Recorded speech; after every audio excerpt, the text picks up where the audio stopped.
This week's Torah portion includes the iconic scene of Moshe, meeting God at the burning bush. And they have a long conversation. God tells Moshe his plan.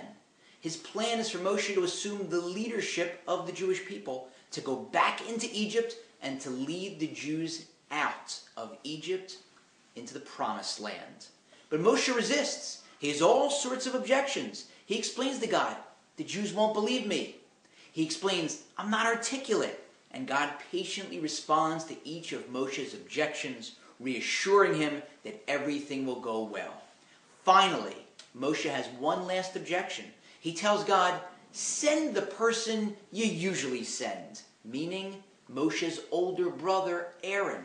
And now, for the first time, God gets angry at Moshe. And he says, isn't Aaron the Levite your brother? He is able to speak well. And he's coming out to meet you, and he's going to rejoice in his heart. So what's going on here? What's going on is that Moshe was worried about the pride of his brother.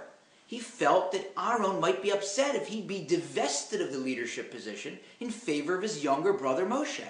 And God's telling him, you're wrong.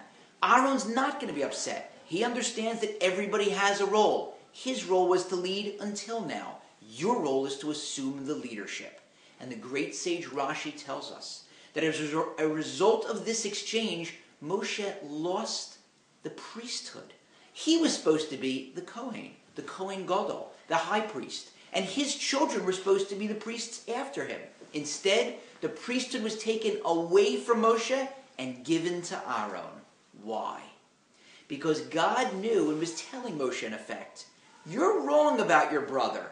He's not going to be jealous of you. So why would you think that he'd be jealous at being passed over? It must be that at some level you're self-projecting. If you were in his situation, the older brother, the current leader, and you were passed over in favor of your younger brother, you might be a little jealous.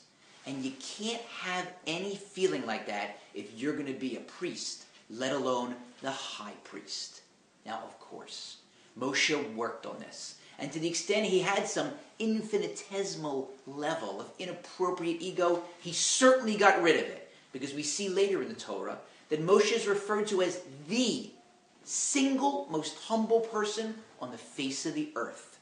But it was a progression. There was growth. He had to work on it. Because we know that our leaders are not born, they're made through hard work. And that's why, unlike in other religions, in our religion, we don't mark or celebrate the birth date of our leaders. We record the date of their death, their yortzeit. Because when a person's born, he hasn't done anything yet.